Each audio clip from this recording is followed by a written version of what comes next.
Проблемы профориентации и трудоустройства людей с ограниченными возможностями здоровья обсудили участники круглого стола, организованного общественной организацией «Алшара». При финансовой поддержке Датского совета по беженцам организация с 2023 года реализует проект, в рамках которого люди с ОВЗ проходят стажировку и получают свою первую в жизни работу. В рамках проекта удалось нам, благодаря, опять же, вот тому, что бизнес-сообщество, малые и средние предприятия пошли к нам навстречу, очень ответственно себя проявили, создать 12 рабочих мест, да, 12 рабочих мест и для молодых людей из социально уязвимых групп, и из них 9 человек, у нас 9 человек, это люди с особенными потребностями, люди с инвалидностью, с разными формами, физическими, ментальными особенностями.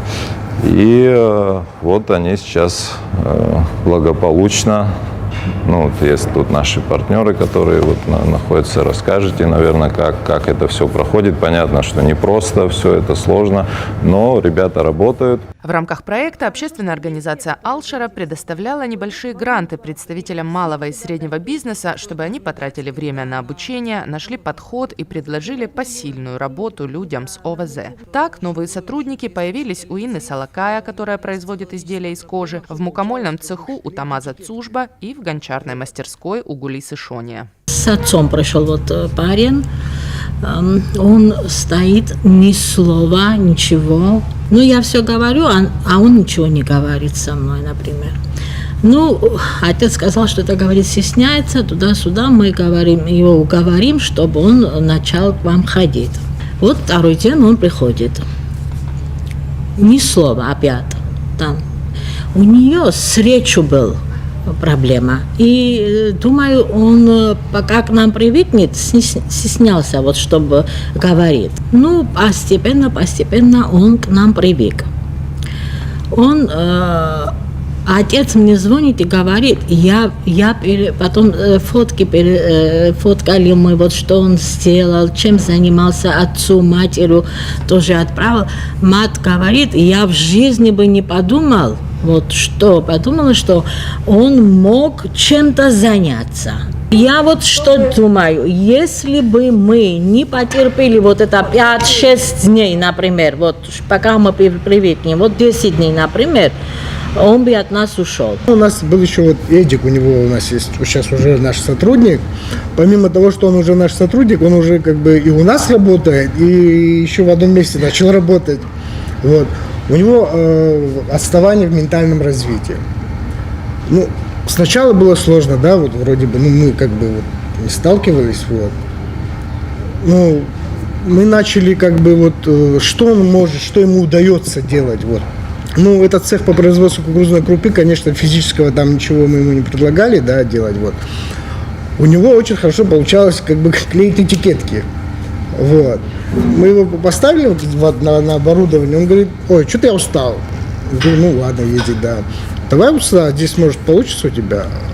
У него получилось. То есть он начал быстрее всех, сидит и клеит, да. То есть раньше без этой программы, я бы не мог подумать, что возможно, что он может полноценно с нами работать. Тимур Чанба получил травму в детстве. Школу закончил на дому, затем поступил в АГУ и еще в студенческие годы открыл свою первую фирму. Сегодня он помогает социализироваться детям с ограниченными возможностями, участвует в создании доступной среды и вместе с единомышленниками открыл благотворительный фонд «Акзаара». Социальное такси для людей с ОВЗ, которое совсем недавно начало свою работу в Абхазии, это идея Тимура Чанба, получившая поддержку.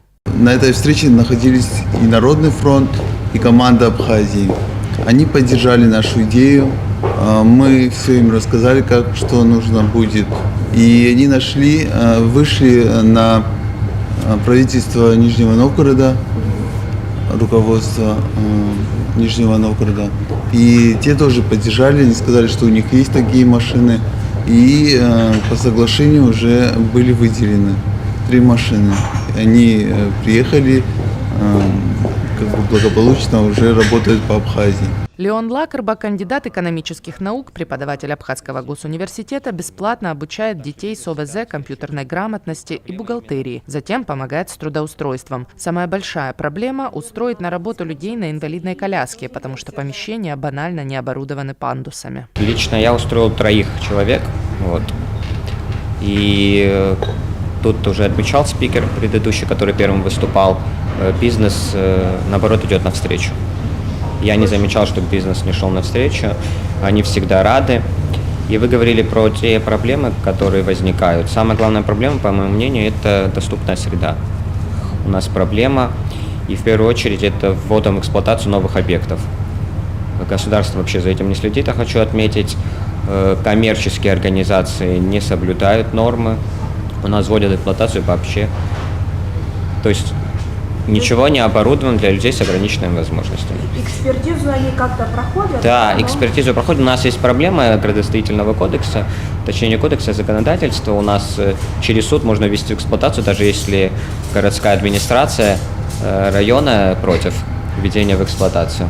Милана Ачба – директор благотворительного центра «Мы вместе». Центр помогает с реабилитацией и социальной адаптацией людям с ограниченными возможностями здоровья в Гагарском районе. В рамках проекта по трудоустройству психологи центра работают в том числе с родителями, потому что преодолеть гиперопеку родителей людям с ограниченными возможностями бывает очень непросто. Сейчас, когда мы начали проект по трудоустройству, в первую очередь, я как его видела, мы начали с психологической помощи людей с инвалидностью и родителей, потому что я сама человек с инвалидностью, я прекрасно это знаю изнутри, трудоустроена, и вот по своему опыту жизненному, так скажем, я писала этот проект. Все прекрасно знают, как я начинала этот путь, и вот то, что говорят, что родители, гиперопека родителей. Вот, несмотря на то, что это было не видно, может быть, со стороны, она очень меня не то чтобы душила, я понимала, что они это делают, потому что они меня любят, но вот папа постоянно мне говорил, ну не получится, ну это, ну то.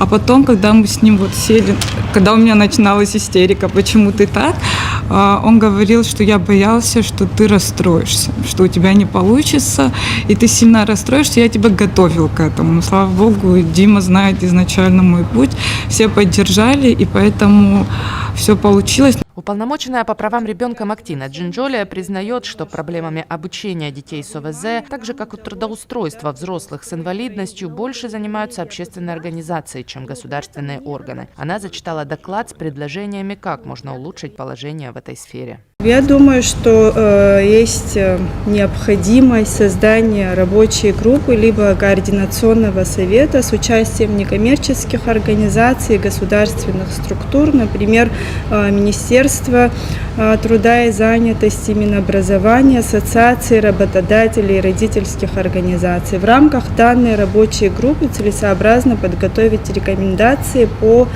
реформированию рынка труда в Республике Абхазия, расширению практик гибкой и дистанционной работы, развитие системы услуг сопровождения и временного ухода за детьми с инвалидностью. Данное направление также целесообразно реализовать при Министерстве соцобеспечения с участием некоммерческих организаций. Укрепление роли общественных организаций как партнеров государства, поддержка инклюзивных классов в общеобразовательных учреждениях, не только в коррекционных, обязательное обучение педагогов, тьюторское сопровождение, создание ресурсных классов. Оксана Лассурия – программный менеджер международной организации World Vision. Она занимается проблемами людей с ОВЗ с 2008 года. Благодаря участию общественных и международных организаций удалось открыть несколько центров социализации детей с ОВЗ в Ачамчирском, Ткварчалском и Галском районах. Со временем появились аналогичные инициативы в других районах. И чтобы объединить усилия, была создана общественная коалиция «Все разные, все равные». Очень важно вовлечение общественных организаций, потому что, в принципе, мы все общественные, и мы вот эти сдвиги, благодаря, я считаю, благодаря нашим усилиям, они произошли.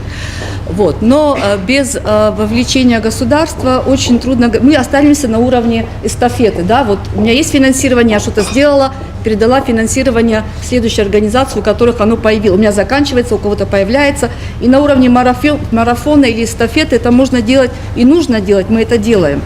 Но если мы хотим говорить комплексно, устойчиво, систематически, да, здесь, конечно, нужно вовлечение государства, и чтобы была государственная программа. Руководитель ассоциации инвасодействия Алхаст Хагушев отметил, что для успешного трудоустройства людей с ОВЗ необходимо участие государства, потому что общественные организации не могут возродить службу занятости или биржу труда, не могут обеспечить город тротуарами и общественным транспортом, не могут оборудовать все учебные заведения и потенциальные места работы пандусами. Если у нас не будет этой инфраструктуры, а инфраструктуру общественные организации создать не могут по определению, и бизнес тоже не может по определению, это задача, которую мы должны добиваться, чтобы этим занималось государство. Понимаете? Если мы не добьемся этого, то мы так и будем. Ну, это прекрасно, что мы делаем. Каждого, я, кстати говоря, с таким удовольствием слушал всех и бизнесменов, которые здесь выступили, и всех остальных людей. Я просто обнимаю вас. Вы просто огромную, колоссальную работу провели. Это здорово, но это все останется локальными историями успеха. Чтобы развить этот успех, ну, значит, нужно думать о более глобальной рамке. Одна из целей круглого стола – инициировать создание сети взаимодействия бизнеса и людей с ОВЗ. Участники сошлись во мнении, что было бы полезно создать платформу, возможно, на базе мессенджера Telegram, который объединит общественные организации из разных районов Абхазии, занимающиеся проблемами людей с ОВЗ, и представителей бизнеса, готовых рассматривать возможность трудоустройства таких людей. Надежда Боровикова, Сасрыку Агуха, Абаза ТВ.